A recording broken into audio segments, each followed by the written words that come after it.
Yeah, Rap Radar Podcast, Elliott Wilson. This is Bdot. No problems at the award show this year too, Nip, because we saw what happened at the... Knock that off, Bdot. Stop that. Let's call it victory slap. Nah, don't do that. How do you do the open hand slap with the flip-flops on, man? The form is immaculate, man. How do you do that, Y'all bro? gotta stop, man. Y'all gotta stop. He said victory rap was whack. He said what? Nah. Man, you know, what I will say though, BT, you know, they kept it all the way 100 with me. AEG did, you know, the people that actually own the property. I had to speak to executives from both of them companies, and when I explained what happened and my intentions of coming to the show and how I do business, they understood, and they're like, you know what, we gonna let you keep. Yeah, because it was a big viral moment, but it seemed like it got handled professionally, right, like quickly behind the scenes. And for real, that ain't what I represent. That ain't, you know, people be impressed by that type of shit, but we trying to do business, and that's really a mistake. You know, I got a team in front of me for that. You know what I mean? But we men, and sometimes you go off your rocker a little bit. Yeah. No, but it's crazy because it's like. Because the you know, the other side of it, right, is like we known you in the game for a minute, but it's like now you're like in the TMZ radar more. People look at everything you're doing more. Like if you at the Laker game and old boys get into it, Rondo and Chris Paul, they're like, why they pulling his pants up? Like he got ready to go. I thought it was gonna spill into where I was at. It was like close. You feel me? Oh, come on, man. I'm not jumping in no NBA fight. Y'all know that. Word up. Let's talk about a little bit of the music.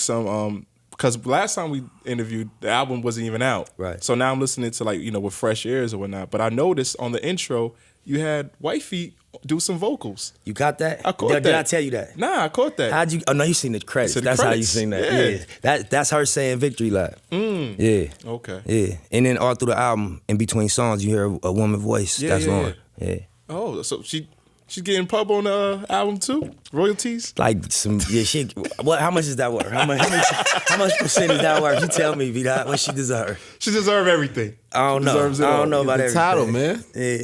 You have a favorite song? Because it probably changes from day to day, right? I like Victory Lap. That's one of my favorite records on the album. Yeah.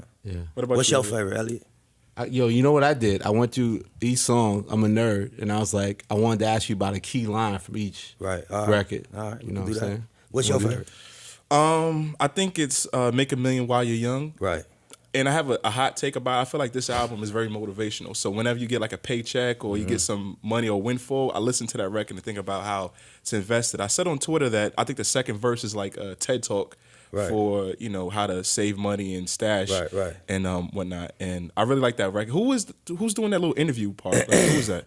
It's it was actually from an interview with a real estate developer named Don Peoples. He was being interviewed. The guy speaking is the interviewer. So he was asking Don Peoples, tell me about your deal that made your first million. Yeah. And I actually know Don Peoples through my business partner, Dave Gross. And when I sampled it, I didn't know him. And I just randomly, through our real estate stuff we doing, you know, 6 degrees of separation, Dave was real close with him. We met. Oh, wow. And so that's how we got it cleared. Wow. Yeah. But like Elliott said, there are lines that I like on the intro, the fuck I wanna hear your CD4. Yeah. Like that just resonates with me. Like, That's one of my favorite lines. Yeah. You had somebody in mind when you said that one.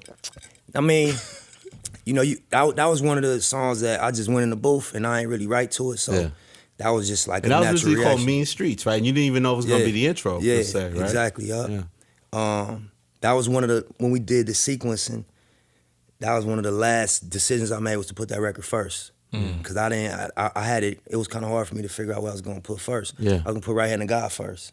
Just because it sounded like an introduction, you know what I mean? But when I really thought about it, I'm like, this need to be, actually, Kabi told me that. We was listening to the songs, Kabi like, put that first, bro. He like, that's the intro. And I listened to it, I'm like, you right. No, the first 5, like, Victory Lap, Rap Niggas, Last Time I Checked, it's just it's the highest bar. Like I think if any album, like even if you don't necessarily think if you want to debate if it's not the best album, I think you can't. It's hard to not argue that the first 5, the energy of like the way the album kicks off, it sets the standard. Nah, thank you. And that comes down to sequencing. So I know that must have been very painstaking to like. It took a long time, but thing about albums or projects, when you done, you know you done. Once you got, you know what I mean? I think I did like the last verse to Blue Laces and then the last verse to Last Time I Checked. And then those was the last verses I did and we was done. We had a ton of songs that was like concepts that could all be finished. But when I did those 2 last verses and finished those 2 last records, it was like we done. You know Is there anything you would have done differently? Listen back on it. Yep. I'm gonna do it on the second album. But I did learn as I went on tour and just, you know what I'm saying, went out into the world. I'm like, okay, I see what I got, I see what I don't have, I see what I need, you know what I mean? But as a project, as a concept, I think I executed on the concept. Yeah. You know what I mean? And you always said that part of what makes it good is the stories and that they're rooted in truth. Right. You know, even on Young Nigga, you say no exaggeration for the content of my songs. Yeah. Like, and I think that you always say that one thing that resonates with classic material, whether it's from like Adele or Lauryn Hill or whoever, is the honesty in the music. Right. How did you continue to push yourself to execute it that way or give that level of like honesty and sincerity? I really went back and listened to my mixtape catalog, and I was just like, what did I do over the course of these 10 projects that got people into this music I'm making? The movement. Yeah. Where what happened? What did I do? And I just listened, and I'm like, what songs can I still listen to from 08, from 09, 010, and I could still listen to a few, not all of them, but I remember it kind of gave me some insight on, you know what I mean, what I did right, and when I went into this project, I just was like, I want every line to be something that, you know, if we cut the music off, you know, it's solid. You know what I mean? It's not, I want every song, every hook, every verse, every line, I just want it to be pure and just on the bullseye. And we had to do a lot of songs and take a lot of time, but what I thought was like, damn, if I'd have took 3 off of this mixtape, 2 off of this mixtape, 1 off of this one, 4 off of this one, I'd have had a timeless piece of work. And you know, that's what the fans are into you for, because they got all of them. And they probably made their playlist, you know what I mean? But if they'd have got it all on one project, that project would have been timeless. I feel like since the beginning, you were always legacy-minded. I saw like in previous interviews and Complex, and even like on Underground Kings, you talk about how like, I'm the greatest. You know, you said it before you knew you was.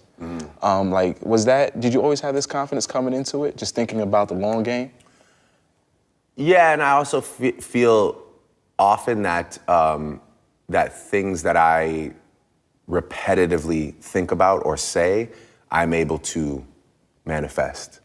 Like, you know, this house, for example, I manifested this because I obsessively used to take my uncle's Audi, and I used to take a girl to Young and Eglinton, Silver City to the movies, and then to Pickle Barrel for dinner, because that was, you know, what I could afford. Real Toronto shit that everybody's gonna be excited you about. know, chicken fingers and fries, you know? That was Just soda and nuggets. So she was a special young lady. Straight, and then I used to go tell her like, yo, you wanna go see where I'm gonna live one day? Yeah. Because this is where I'm gonna live one day, and my uncle had the Audi drop, and I used to drive these same 3 streets right here. That used to be my route right there. I used to come down Park Lane where we're at, then back to Post Road, and then back Bridle Path, and Prince used to live around here. Oh, wow. So I used to pretend like I knew which one Prince's house was. Every night I'd pick a different house. Yeah. Say, oh, that's Prince's house. But yeah, I truly believe, you know, a lot of those things I said, they may not have been the case at the time, but I did believe that they were possible. Is there such thing as revealing too much? Not in this world. Too much, it's personal, you know, like it's what can you handle? You know, I think one of the major, one of the beautiful parts of social media that I think is a beautiful evolutionary thing is that social media demands authenticity, right? So social media pushes you more and more into having to reveal what's true. Yeah, and because if you don't, you know, TMZ is going to, right? That's a fact. You know, so it's you know, it's a beautiful thing. And I'm actually enjoying the push, right? Nobody's happy who doesn't get to be themselves. Right, so the eyes and ears of the world are starting to demand more and more authenticity, where you gotta say what's true for you and live or die by what that is. So I'm enjoying the social demand for authenticity. I'm coming into a space. How have you maintained your authenticity? Because I mean, you come from Philly, you've gone through everything. Like your journey's been crazy. Like how have you maintained that throughout these years? it's really interesting. It's like the idea. I haven't maintained my authenticity per se. I've maintained my character, right? I've maintained my beliefs, character in two senses. I've maintained my character of Will Smith, and I've maintained my personal character of what I believe in. So, but in terms of authenticity, the character, Will Smith, signs every autograph and is always happy and wants to see the fans and is always in a good mood. And that's actually not authentic, right? I do want to slap somebody, every once in a while. So in terms of authenticity, I have successfully maintained positivity, and now I'm working more to maintain authenticity. I'm granting myself the freedom to not give a fuck when I don't give a fuck, right? And now I'm working into a space of much more authenticity. It's funny, that reminded me, I was in Russia, it was like probably a year and a half, 2 years ago. I don't know if y'all remember when one of the reporters tried to kiss me, and I slapped him, right? So I was in Russia, so I get back and I'm pissed, like that somebody think because you famous, they get to do whatever they want to do to you. So I'm in my room and I have 10 urgent messages from Jay-Z, right? I'm like, Jay don't hit you, or he's like, call me now, with exclamation points. And I was like, yo, like Jay don't do that. Right. So I get in, I go, yo, what's up? And he sounds winded. He's like, yo, what's up, man? What's up? So, yo, what's happening? He said, hey, I just saw the video of you slapping the dude in Russia. He said, I just want you to know you'll never make a better piece of entertainment. He said, it's the funniest thing I've ever seen. He said, me and B, we got a show tonight, and we thinking about canceling it and just staying in and watching you slap this dude. I was like, but it was like, we talked about it after, and he was like, it was such a breath of fresh air to see you just be authentic, right? That's what you were feeling, and that was like one of the first things. And I was like, because I'm like, it was my natural reaction, but it was like my space. I'm from Philly, like but I thought that it would be negative and everything, and in this new social media world, it actually, the authenticity was accepted and respected. And that was a new thing for me. Yeah, definitely. I mean, my goal in life is just help people in general. Yeah. In any walk of life, like just be a conduit to good things. You know what I mean? I feel like there was a long period of time where I used my platform to kind of spew negativity into the universe. And it put a stigma on me in many ways. Like if I hadn't carried myself like that, lines like the Wale line wouldn't have got taken like that.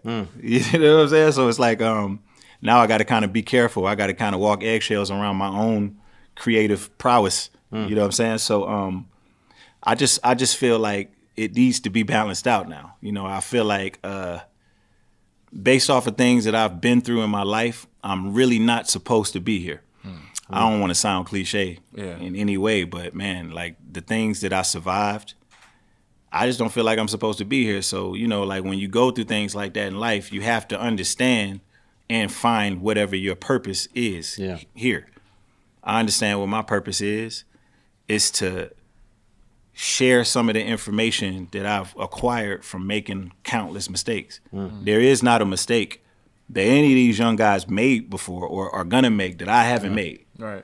You know what I mean? So if you have any questions, I'm your guy to talk to. Call my phone. Right. There's some we can sit on the phone. DVDs out there. We can sit on the phone for 5 hours at 5 a.m. in the morning, and I'll tell you everything that you need to know. I'll indoctrinate you with information because that's what I love to do. Yeah. Oh. My go-to lyrics is like, sit on the dick. Those are my favorite lyrics. Like the other day, that song that Jermaine Dupri brought to us last night. when I heard the beat, I started writing my notes. I gotta show you. It said something about I'm gonna sit on the dick or something. I feel like why I'm always gotta be like that. I love your lyrics. Thank I love you. both of you guys' lyrics. It's just so raw. It's like, when did you guys feel so comfortable, or makes you guys so comfortable talking like that on wax? Cause we have That's how I conversations like that. That's how we talk. That's how I talk. Like, she'll be ready to say something nasty. I'm more like, puss ass hoe. Like, bitch. Like, that's how I You like talk. the period on it. Like, I'm telling I you. swear, like every time we talk, people be like, "That's the song right there, JT. What you just said." Yeah, that's just how Every literally how I talk. time. And I be like, man, who this fucking nigga think he is? Like, don't motherfucking play with me. Like, that's how I really. And coach be like, "That's the song right there, JT." Like, that's really how I talk. But oh my god, What's this one you've been teasing, man? Nasty but classy. Birkin Birkin bag bag me. Spend a couple $1,000 on my I need titties that. and You see the song my that ass teased cheeks. Yes. That's the next smash. That's you the know, next hit, right? That's the next smash. Yeah, We got a couple of them. I ain't gonna lie, like we have a couple of them just I'm sitting in the ball. really like good. we have a couple of them. We finna take this shit is finna get crazy. Like I'm telling you. Cause you home. Our Yeah. sound is a little different. And a lot of people trying to get it. Yeah. I hear it. I feel like people are joining your movement. Like Bdot joined it the first time. I joined the second time. Yeah. I feel like you see the growth. Like people are starting to really connect to you guys. Because Connect to us. I honestly feel like, you know, when the City Girls came out, it was two of us and we was just having fun. Like we was just making them songs that ain't. It wasn't serious. It was fun, but it's like now everybody sound like the City Girls, so it's hard to separate us. You know what I'm saying? Yeah, because when we first came out, to me, everybody used to bash us for our sound. Oh, this not real rap. This is trash. Club this stuff. is not this. This is like what? Not hip hop. This not hip hop. Who is these girls? Like they said what? Like you know what I'm saying? And now I get on Instagram. It's all that my feed the same shit, even down to the period. And I be like, hold on, wait, slow down. Yeah, everybody. Like that's how everybody. Hey, wait a Like, minute. it's now. weird. Like it's weird because it was just like when we did it and we came out with it so blatant, we got dragged for it. You understand what I'm saying? Yeah. Because they didn't hear it for years when Lil Kim and Trina was doing it. They didn't hear that for so long. Yeah, So when we came out, it was a drought on it. Everybody was trying to be real hip hop when it was rapping. They're like, I got bars. This is da da da. So when we came out just on our fun shit, our pussy poppin' shit, we was called, oh, what is that? That's not real rap. But now It won't be around no longer. because it won't be long. It won't nothing. So when they sent in work for us, like us just being ourselves and us just this is what our day to day. This is what we grew up around. Yeah, because it People was start like, trying to take it. You know what I'm saying? That's how I feel. And I'd be like, hey, y'all know y'all ain't even grow up like that. Y'all ain't even like that for real. You know what I'm saying? It's like y'all ain't even like that. Y'all just hear it and y'all want to see if it worked for y'all too. And it's just flooding the market to me now. Like it's just starting to get too much of it. Like it ain't. You can't separate people no more. Yeah, that's like, we gotta get back in there and like this our sound. This is us right here. Reclaiming it, right? This is our shit. And just you go back to doing what you was putting like doing. a little twist on it though. It's still City Girls, but we just trying to like turn it up a little notch because it's just like everybody sound like us, sound like us, and we can compare it to everybody. It's like y'all sound like this or y'all sound like that. When we came out, they was saying, "Oh, it's real people that really know how to rap." And this like y'all so play. Now it's like we just getting compared to people, and it's like they ain't even paying attention to the lyrics no more. Because at first it was like, "Oh, y'all ain't even got real bars." Right. How does someone make the cut with Griselda though, man? Because like you and Benny, you and 38 Special, you know, you guys got songs with Mark Homney. Like, who makes the cut? Like, how does someone get down with the crew? I don't know. Y'all taking applications? You gotta get jumped in or something? You I mean, me, recruiting, you must like me be. personally, like I really, you know, I mean, I've been shot in the head, Bdot, man. I don't trust me, to be honest with you. You feel me? I fuck with the machine. Yeah, so I got trust issues. I ain't in it for that. Like I feel like me personally, I still got a lot more aspirations and a lot of like shit I'm trying to achieve and accomplish in this shit personally, like as myself as an artist, before I take on like signing artists or like pulling niggas in and fucking with niggas like that. But I do fuck with my nigga Lord Flea. You know what I'm saying? Like you said, Special, you know what I'm saying? And there's guys that I fuck with. They don't have to necessarily be Griselda because these niggas already did an incredible job of building their own platform and brand with they shit they got going on. The loyalty of the devil. You see, I'm rocking the motherfucking ski mask. Yeah, I ain't took it off since I got it. So, you know what I mean? Me personally, I'm not looking for that, but I know Benny and Wes, you know what I'm saying, they in that type of business, and they, you know, they always, you know, I would think got their ear to the streets for new talent, and you know what I'm saying, and other niggas that's fire that can push the brand and do what we doing, push the culture forward and shift the culture. So just me personally, I'm just focused on my blade right now. You know what I mean? Marathon clothing, but then it's an idea that, you know, if you really think about the metaphor of the marathon, when you look at it as like life, it's about endurance, it's about preparing, it's about mentally breaking through your barriers that tell you I can't keep going, where you know you're more capable you more capable than you think you are and then you conscious of. So at one point in time, you know, we were doing the Face Off album, and you know, I'm thinking to myself like, yo, so all right, we gonna have Jermaine do this half, and then we gonna work with these other two producers. The first day in Atlanta, Bow fires Jermaine. Come on, we fuck that. We getting out of here. I think you and Jermaine have the most insane. No, fuck that. We going. Oh, fuck this. Bro, What did man do? What did man do, bro? Hey, you know what? Listen, because he's like a father figure. But you guys are always so hot and cold with each other, man. Is fucking hilarious. You and I know you said the Bow movie's coming, but you and JD have your own miniseries. Listen, now that he brought it up, I remember this shit like it was yesterday. We didn't even get a chance to record over a Jermaine Dupri track. Wow. At all. Like day one, we go to the studio. I don't know if you've been to our studio in Atlanta. We got the crazy compound and shit, right? Yeah.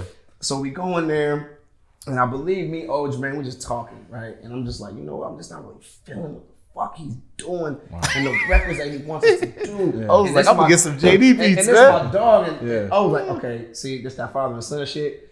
Y'all got to figure this shit out. And then, boom, you know what, fuck it. We're going to LA. Jermaine, and then Jermaine challenges you too. Like, that's his thing. Like, okay. Go make a hit then. Well, I know what to give y'all motherfuckers, so I gave y'all the number one. Yeah. So y'all go ahead and go out and make me proud and do it without me. And we did it, and we end up having a fucking successful album. Right. We still sold like 755,000 copies. Wow. Yeah. And we dropped Girlfriend, and we was able to put out 2 singles. And, you know, this shit really, it boomed, and it did what it did. Yeah. So why didn't JD feel right to go with JD at that time in your mind? I mean, he gave us one of the biggest records when our first collaboration together. And it was like, let me hold you. Yeah, like, why break that up? Right. Like, let's see if he can give us another one. You know what I mean? But then, me growing, what I would like to say is that Mr. Omarion. Jermaine has a very interesting work process. Yes, he has a very interesting work process. You know, it could feel like he's wasting your time. You know what I'm saying? Yeah. So, you know, I don't know if if we was just in a different energy. Yeah. You know what I'm saying? But I know he was playing that damn video game, and he was supposed to be working. He knows how to put stuff together. And I don't know how he sees what he sees, but Quincy just knows. He has this crazy sense, you know, and he picked Michael Jackson, Oprah, and me, right? So in putting together the full production. So I don't know what he's looking at that he could see, but I learned really young that you follow who knows. Yeah. You know, you just shut up and do what the person who knows says. You know, and you know, Quincy, he set me up really beautifully on Fresh Prince. Yeah. When did you realize this shit? Like, because you talked about in the beginning, like you even had to mouth the actors. Oh man, and tragedy. Like, when did you think the show started to hit this stride where you was like, okay, this is. I see what Quincy believed in. Like, I feel like I'm creating something that's really impacting. You know, when we started the show, it was there was a lot of hate around the idea when people was like, you know, rap in prime time, you know, the hip hop culture in prime time can't work. And, you know, Fresh Prince was Monday night at 8. So it was like, you know, dead center starting the week. So there was a lot of, it was a really insecure time for me. And I had never acted. And because Quincy picked me, nobody actually ever asked me if I could act. right? So I didn't, I auditioned at Quincy's house at his birthday one night. He like cleared out the living room and was like, yo, so Quincy did that, but nobody had ever asked me if I could act, right? So Quincy had seen my music videos and stuff like that, so he assumed that I would be able to. But when I got on the set of Fresh Prince, like it was big dogs on that set. James Avery had 40 years of stage experience. Right. By the time he was stepping onto that, Alfonso Ribeiro had already been in the business for 14 years, so working with Michael Jackson. Yeah, so everybody around me in that time was serious, real deal performers. Janet Hubert Witten was a triple threat who could sing, dance, and act. Like that's such a rare commodity, So in that situation, I felt both intimidated but protected at the same time. So I felt confident that I would find my way. And the mouthing of everybody's words was terrible for like the first 6 episodes, because I learned the whole screenplay. So I didn't learn just my lines, I learned everybody's lines. Because I was like, I will not be on this set and not be, performing, performing at the level. So I was mouthing. You can still see it if you watch the first 6 episodes. It was like Karen Parsons was the first person. It was like, you have to stop that, because she was like, you are throwing me off. So I was like, and I didn't even realize it. So but it's everyone mouths the theme song, man. Like, I know. Was it your idea to write it and like later repackage it as a single? It was actually Jeff's idea. Because they had another song. Quincy was, he brought people in to do the music, and they had a song. And Jeff pulled me, it was probably 3 nights before they were going to, final the music. And Jeff was like, yo, man, you cannot have a show where we don't do the theme song. And he's like, yo, listen to this. So he had done the beat, and he started running me through the ideas. And he was like, this is what you do. He's like, just write the story. And I was like, oh, shit. So I sat down and I just thought about what the story was, got the script and everything, and ran through, and I wrote it, and we showed it to Quincy that next day, and he was like, God damn, boy. Quincy's Mr. Reality. Like, you want the truth, you go to Quincy. We seen the recent interviews. Oh, you said, yeah. Quincy is Mr. Reality. What do you think of the show's impact, the long-lasting impact? And I got to ask you about the infamous episode where you with Ben Vereen. That's become its own. Yeah, man. It was when you're doing something like that, or at least me, when I'm doing stuff like that, I can't tell. I can never tell whether or not something is going to work, whether or not it's going to be successful in the process. I got to get away from it a little bit and then come back. So I had no idea that Fresh Prince would have that kind of impact. When I look back on it, I can see it was like, oh, duh, yeah, it's like, the intercultural, or that would be intracultural racism, right? Like the between the rich blacks and poor blacks, and the idea, and then being uprooted and put into the full mainstream white world. Like, I can see where those ideas would make for a rich show, but at that time I couldn't see it at all. But like Elliott said, you had a great relationship with your father. I know he passed away a year and a half ago, but that scene has taken on a life of its own on the internet. With you and Ben Vereen and Why He Don't Want Me No More. Yeah. It makes everybody cry. Like, what was the source of inspiration for that particular scene? Yeah, it's funny, like that. The behind the scenes of that. James Avery was relentlessly on me to elevate. Like, James Avery wouldn't give me a damn inch.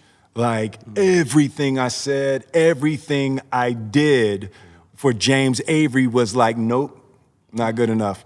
He was like, if you have this position, look where you are, look what you are blessed with. He was like, I'm sorry, but I'm not accepting anything other than absolute committed perfection from you. And at that time, I was balling, so I was, and James Avery wouldn't give me nothing. And it's like, he was the model for me of an actor. So the craft, it's like James Avery was no bullshit. Like he was so like serious, and like I would look at him and he just had that acting power that I wanted to have, right? And he was listening to my music and nope. And so we're doing that scene, and I'm having a hard time getting the scene. So he's off on the side watching the scene? He was off because we were rehearsing and everything. So, and then it comes to the moment, and we're in the scene together, right? So we're doing it, and I'm messing up the lines because I want it so bad. And we're in front of the audience, and I'm doing it, and I'm furious. And he holds on me. He says, "Hey," he's like, "Relax. It's already in there. You know what it is." He was like, "Look at me. Use me. Don't act around me. Act with me." He's like, so he's talking me through it and everything, so I get it together. So I do the scene and, the thing, and he hugs me at the end. And while he's hugging me, he whispers in my ear, he said, "That's fucking acting right there." Wow.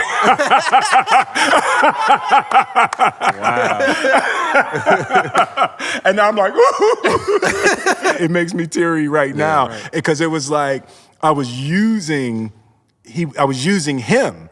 Yeah. I wanted him to want me. I wanted him to approve of me. So actually in that scene with him, I was transferring that energy onto James Avery. When you first started, you were making like $20 a month. And then you said like in 2016. 15 it was you like made $620. $620 in like June. Yeah. And then June of the next year, I made like $100K. What the fuck? Yeah. What's that transition like? That transition was beautiful because it was gradual at the same time. Yeah. It wasn't an overnight thing because, I'm on TuneCore, so I watch it every month and every week. And so I would watch it. You can monitor it that close. Right? Yeah, I would watch it go from, $200 to $20 to $30 to $40 to $200. And so I remember watching it go from $600 to $800, then to $1,000 the next month, then $2,000, then $3,000, then $4,000, and then that's when it started to spike. So if I remember correctly, December or like November of 2015, I think it was at like 4K, and then December it was 8K, then January 2016 it was 16, and then it went to 40. So it's like, then it started to go nuts, but it wasn't like I went from 600 to 100K the next month. Right. It was a gradual, I could kind of tell that it was blowing up, The rhythm of it. Yeah, even if it's like, I wasn't moving around and seeing shit in real life because I was still just in my house. But I could see financially something's happening here. Right. Like it's working. Something's going on, Were you reading self-help books at that time too? Yeah. Which ones in particular?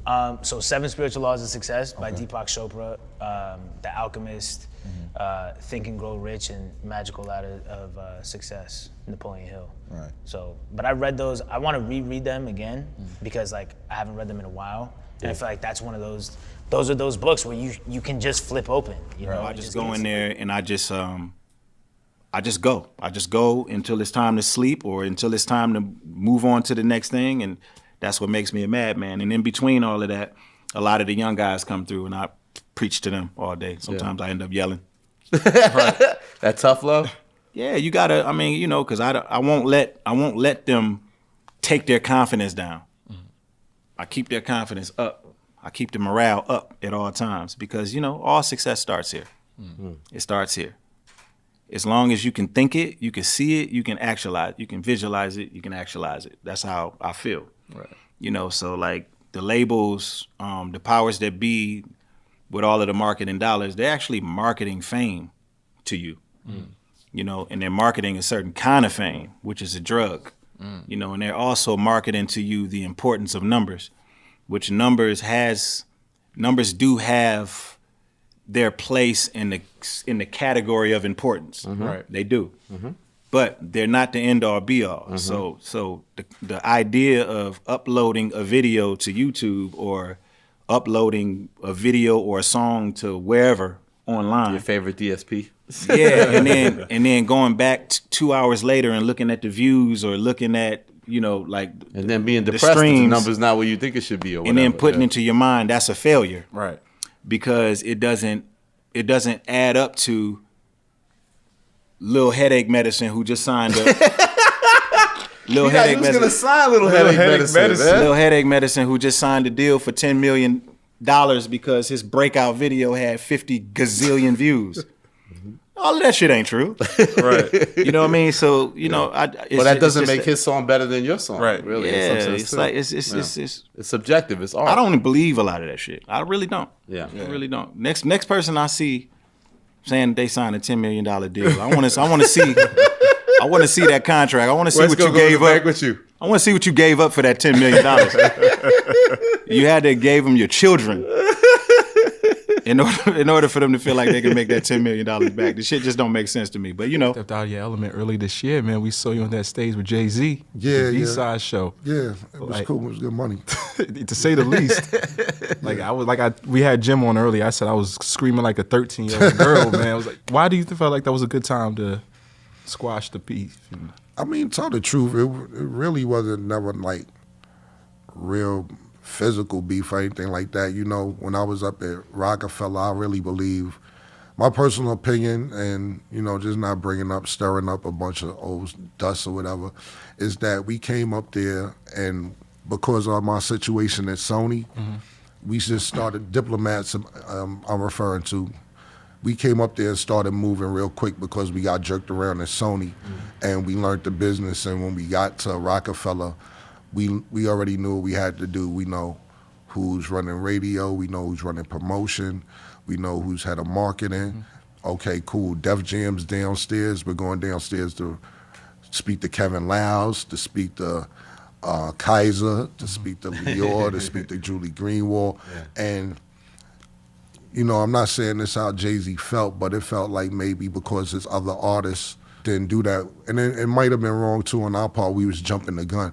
But without, you know... aggressive with it. Yeah, aggressive. Trying to make it happen without talking to him. And, you know, Dame offered me the president job at Rockefeller without consulting with Jay-Z. So a lot of little emotions was going on with not just Jay-Z and myself, but, you know, you got to...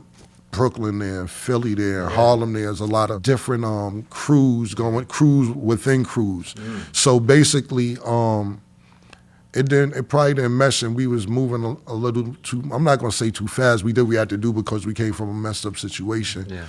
Everybody wasn't on the same page, but no matter whether me and Jay-Z got along publicly or even in private, what I tell people is that me and him may not even been speaking, but when I had to do what I had to do, I had to get 6 signatures to do anything, which was Leo Cohen, Julie Greenwald, Kevin Louse, Biggs, Jay-Z, and Damon. Jay-Z signed off on anything, whether it was Diplomats or Jewels or anything that I did. So maybe we may have not been on the same page personally, but business-wise, he never held me up from doing anything. Yeah. You put an IG post of a classic photo you guys said.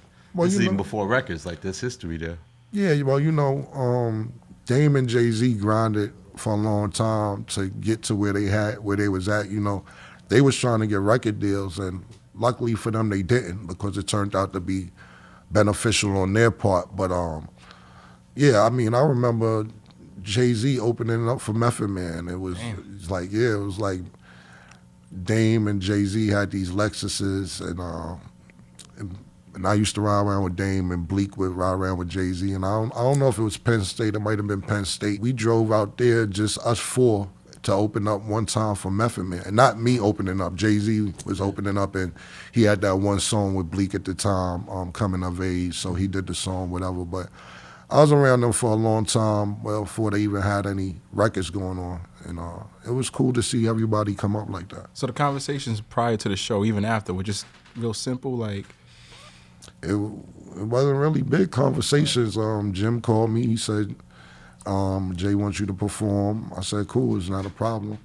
And that was that. Then Juan called me with Jay-Z. We spoke for about 3-4 minutes. Talked just to smooth everything out. Everybody was cool. We ain't talking about no bullshit or nothing. And then we did the show. Then we spoke the next day for a minute, and that was that.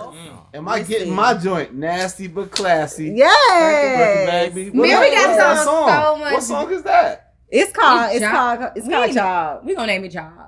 We just was throwing something out there. What is it? It's called Jobs because it be like, I don't work jobs, bitch. I am a job. Oh, man, that's true. You don't like it? Take a hike. Pay me for a suck. It's like we talking that shit. It's like City Girls back because like everybody cutting us out. It's like once I took my maternity leave, everybody cutting us out, you know. And it's like everybody just want to see us for some reason. They just like on the hate City Girls train, and it's like y'all was just loving the City Girls. Don't count us out because we really talk that City Girls shit. Nobody can't talk that City Girls shit but City Girls. I love that City Girl shit. Period. It's obviously riddled in controversy because of Quentin Miller, right? A lot of people feel like, well, he helped you with some songs, and even to this credit, I feel like you're still battling these ghostwriting rumors and this type of thing that in some sense, I think does try to tarnish your legacy, whether it's effective or not. Like, how do you look back on that album and does that still take away anything from that album for you, or how do you view it now when you look at it? No, I really have, I've really made my peace. I have no embarrassment when it comes to what I did on that album. I mean, I worked with somebody on, I think, 4 or 5 songs on that record. I pulled my weight when it came to my pen. It wasn't like I just, it wasn't like I needed somebody to facilitate, entire ideas. We worked together. And if I need to be the poster child that took all those hits for all my peers hiding behind me that do the same thing every fucking album, that's fine, I'll do it. Because there's a lot of people that link up with other people and make records that you guys love, And that's kind of how music is a collaborative thing, It's and I understand in rap, of course, in your comment section, it's a little different because we conduct ourselves, and I still associate myself in that community, we conduct ourselves by a few different rules. We tweak the rules a little bit in the sense that... If it's a hook, it's okay. Yeah, it's like, there's things like that, but, with that being said, like, anybody that knows me knows that my strongest talent is writing. That is my strongest talent. I'm not a great singer. I'm a good performer. I've grown into a great performer. But my greatest talent is writing, and that's why people ask me to write songs for them. That's why people like to get in the room and write with me. And yeah, I want to just encourage anybody, like, look, if it makes a great song and you're the one that's voicing it, but it's you and this other person that's cooking it up, you're not doing anything wrong, And that's like just, again, for me speaking to any new artist, like, don't let anybody tell you that you're not supposed to collaborate on that's what this is for. We should, whatever gets you to that destination where you have, a great body of work. If you need somebody to write the whole thing and all you do is just go in and track it, there's still artists that exist like that to this day that people love and revere, and they sell out stadiums. That's not you, though. That's not me, no. I've wrote by the way, all my biggest songs and any song that really, really did damage for me, I've wrote every single lyric. So that, like... The hits, yeah. The hits and the ones that you would, like, it's like, I'm not gonna collaborate with somebody on any of the timestamp records. I'm not collaborating with anybody on, Marvin's Room or, the R&B records that are, other than me and Party. Like, I love working with But Party. I think when you say the timestamp records, that is like the MC, like the bars, right? Yeah. Those are like, so I think the idea was like try to discredit you as an MC that all of that doesn't come from your pen. Of course. You're saying that comes from your pen. But again, curated by the people who are ready to see the downfall of Drake. So again, just another little, like, let's try this angle, It's really like I said, I've done studio sessions with people. When I collaborate with people, I always send the idea first. I'm the one that picks the beat and goes, yo, here, just put a verse on this and take that for your album, your single or whatever. I put work in. People know me. I'm good for it. Yeah. So that's why I'm never really stressed about like that narrative. It's cool. It's fun. Again, it's cool for like memes and people that want to laugh and all that dumb shit. But how do you feel in that moment of Meek sort of putting that out there and then everything goes crazy, right? A guy that was your friend, things get a little hectic with you guys at that point, right? Yeah. He was. I think he was in a bad mental spot, and he just made like a decision to go crazy. It if I remember correctly, it was based on a show that I didn't show up for. That was like the tip of the iceberg. I think we had a little miscommunication, and he was under the impression that I had confirmed that I was pulling up to one of his shows, and I think it was maybe one in Philly, and I didn't show up, and my management or somebody reached out to say I wasn't coming, and I think that being coupled with whatever conversations were happening amongst him and his lady, and him just kind of getting this idea, maybe I don't fuck with him or whatever. And he'll tell you himself he wasn't in the best mental spot at that time. And I think he just took a hard left and decided to just go for it, and felt like he had enough ammunition to maybe put a major dent in my armor or decapitate me, And again, I'm really good at channeling that negativity and those pressures into pushing me to a next level where I go into a calculated reactive space. Charged up back to back. You almost took the bully position. Like, where y'all at? Like, yeah, I mean, I just felt like in that moment, I just felt like, all right, well, if we're talking about music, let me just show you better than I can tweet you, or better than I can text you. I'm just gonna show you what I'm about. And I don't think anybody really expected me to just jump out there and defend myself and go first. And twice. And second. So yeah, I think, Charged Up was a thing that, I was just seeing if it was real. I was just seeing if it was, because you never know how calculated someone's plan is. Maybe they've been sitting on the record for 6 months, they hated you all this time, and they just want to fry you. Right. And so Charged Up was my way of being like, is it real, or is this just like a sporadic outburst? I just wanted to know if it was real, if it was a package, or if it was just maybe a mistake on his part, And I started to realize that it was taking an adversarial stance in a sense. Yeah, and then I had made the decision that I was gonna go again, and I remember I was working on some beat. I think it was a Boy Wonder beat or something like that, and it was kind of more rappy, It was gonna be another 100-bar thing, and I was with Serena at the time, and we had been talking a lot about her and Sharapova going back and forth over the years, and she had made this comment to me, and she was like, "Well, look, if you're gonna go again, she's like, that beat that's on in there, it's just that she's like, you gotta finish it." She's a top competitor. Right. So she was like, you gotta finish it. I'm talking about done, over. And it's gotta be something that everyone that he's with and him have to hear. Can't ignore it. Right. Yeah. You can't do some shit that's just for the moment and then it goes away. Yeah. She kind of put this battery in my back, funny enough. And then at the time, just, again, timing, this kid Dax, walked in the studio and never met him before. Played a beat, and that was the first beat. Right. And it was slow. It was super slow. It was way slower than it was. And then I told 40, yo, speed it up a bit. And that was just when we heard that. I just went into demon mode. Right. Yeah, and then, I really, I don't like to glorify the situation or talk about it too much, obviously, because I'm just giving you the background on how it happened. But, I'm not trying to sit here and be like, yeah, my record was something. But reconciliation, the Boston show, you bring him out, a lot has happened after that battle, right? Yeah. You could do a whole 30 for 30 on that that battle, right? But well, yeah, by the way, also these things go to another place, right? So, one thing I could tell you firsthand is Meek's not a pretender, he's not a joker. He's not beefing with some of these other rap guys where it's their story's all made up and they're really not, their character's not like that. Meek's really about that. Mm-hmm.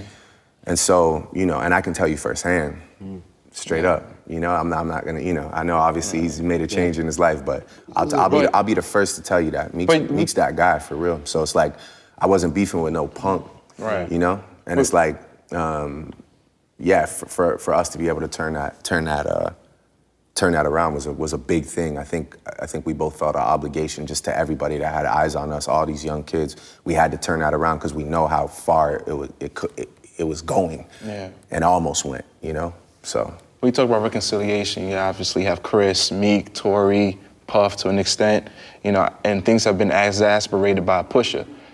At this point in your career, in your life, do you think you could ever squash things or mend things with him? Well, you know, I'm at a great healing place in my life, which is why all those people you mentioned, that I really never, when I really break down the issues, when I started to sort of stop thinking from such a confrontational, paranoid, violent standpoint, I started to just really break down what's our issue again? What is this over again? Like, it's over a fight we had in like 2009, or it's over it's over the fact that we're from the same city, or it's over the, you know. I was able to mend a lot of those situations. A lot of people ask me like, yo, why? Like, why are you doing this? Why would you do it? And I wanted my closest friends to know that it's for me, you know? It's got a lot to do with me. It's not a fun life when you're like just in a lot of beefs with people. You know, you got to check on who's going to be at an event. You start moving different. You start, you know, I was changing as a person, becoming a guy that was, you know, definitely willing to do some terrible things, definitely moving with a different energy. And, you know, like I said, it's just not a fun life when you have to just look over your shoulder all the time, or wonder, you know, all right, if this goes left, which one of my friends is gonna go sit for 2, 3, 4, 10 years? You know what? Like, it's just not. It's not a good way to live. In that particular situation that you're talking about, don't know. I have no desire to ever mend anything with that person, and yeah, that situation just went. You know, it just went where it went, and it's just there is no turning back. It's not like those other situations that you mentioned. Did Pusha go too far by revealing the child and presenting that to the world? Well, I'll say this. I tip my hat to the chess move. I mean, it was a genius play in the game of chess. And definitely, you know, warranted my first quote unquote, you know, loss in the competitive sport of rapping. By choice, obviously, because I bowed out after realizing like the gap between us allowed him to drop, you know, a bomb on the world that really became that was all anyone cared about. You know, I sleep well at night knowing I didn't get outbarred and I didn't get, you know, dunned off by some crazy song that it was just, you know, he told the world that the biggest artist at the time has a kid that he hasn't told you about.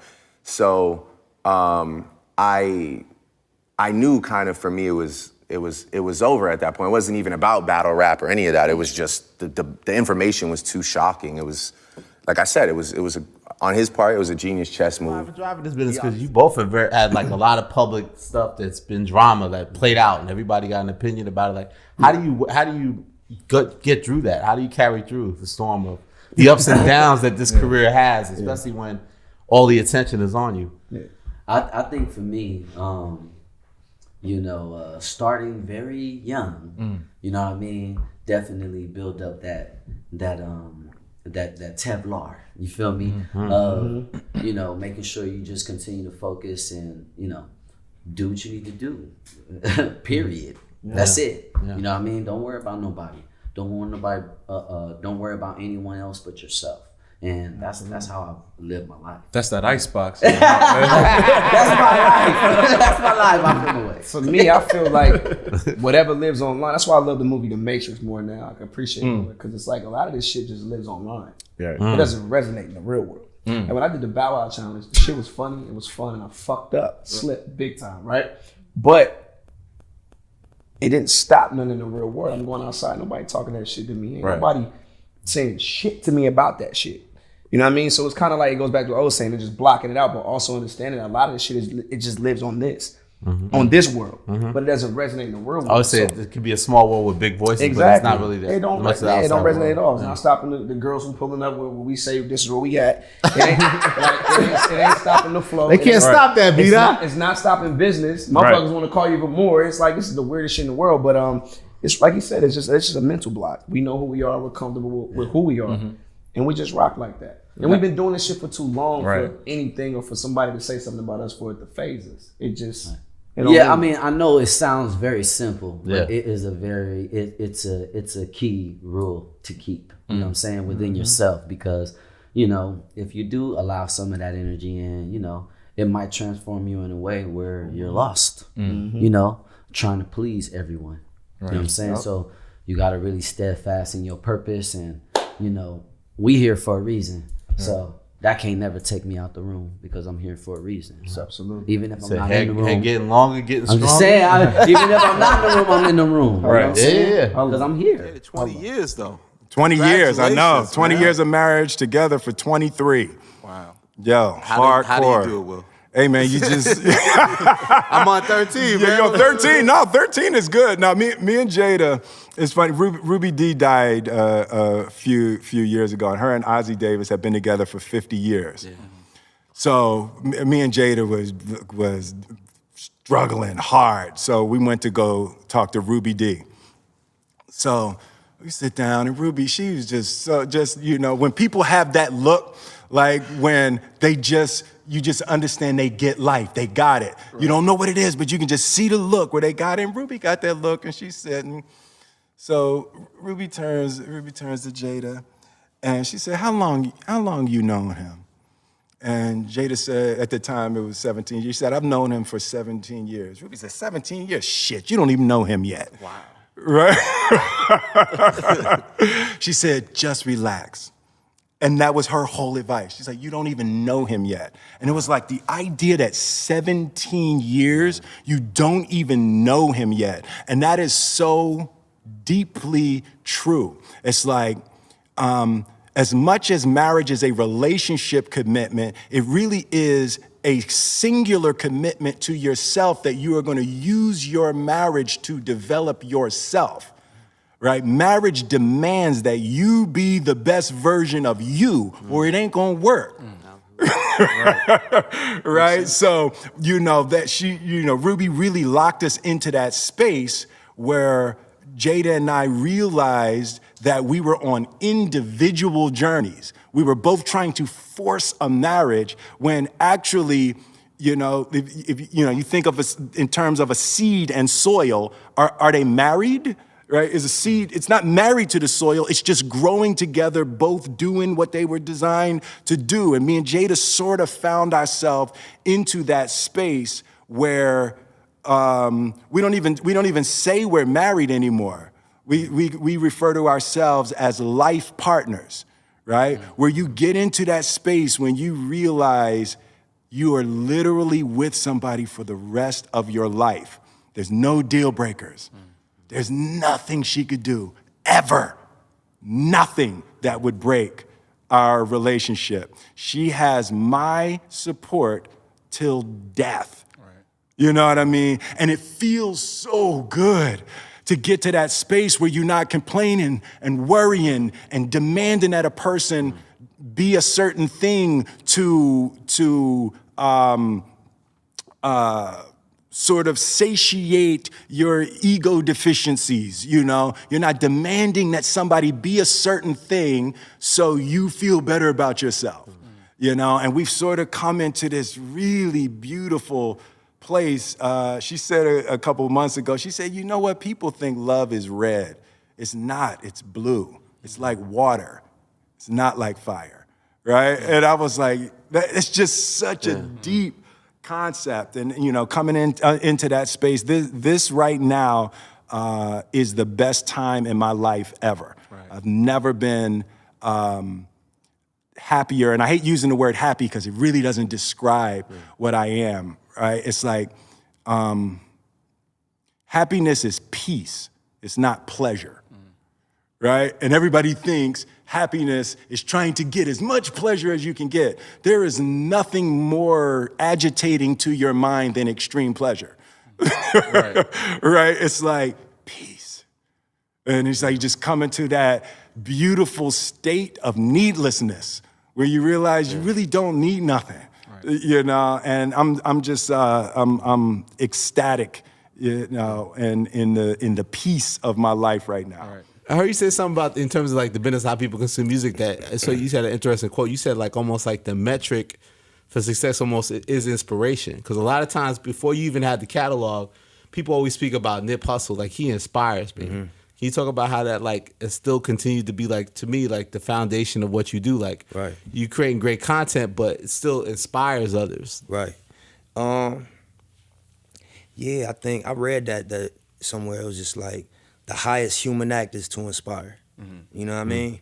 And so for me, it's like, why do I don't care really the business side of music outside of just being a hustler. When it comes to music I love, you know, I might pay attention and get informed about how the album performed, but it don't really influence how I feel about the music. So, you know, when I thought about what factor make me like the music, you know, what really is it? And I think it's like the music that inspires you. That's what you really, that's the stuff you play over and over again. That's the music. And you got shit that entertain you, shit that, you know, motivates you, but I think at the core, all that, it inspires you to dance. It inspires you to get some money. It inspires you to fall in love. But it inspires you, you know what I'm saying? And I think that that's the goal of making music, is to inspire some emotional reaction from people, you know? Yeah.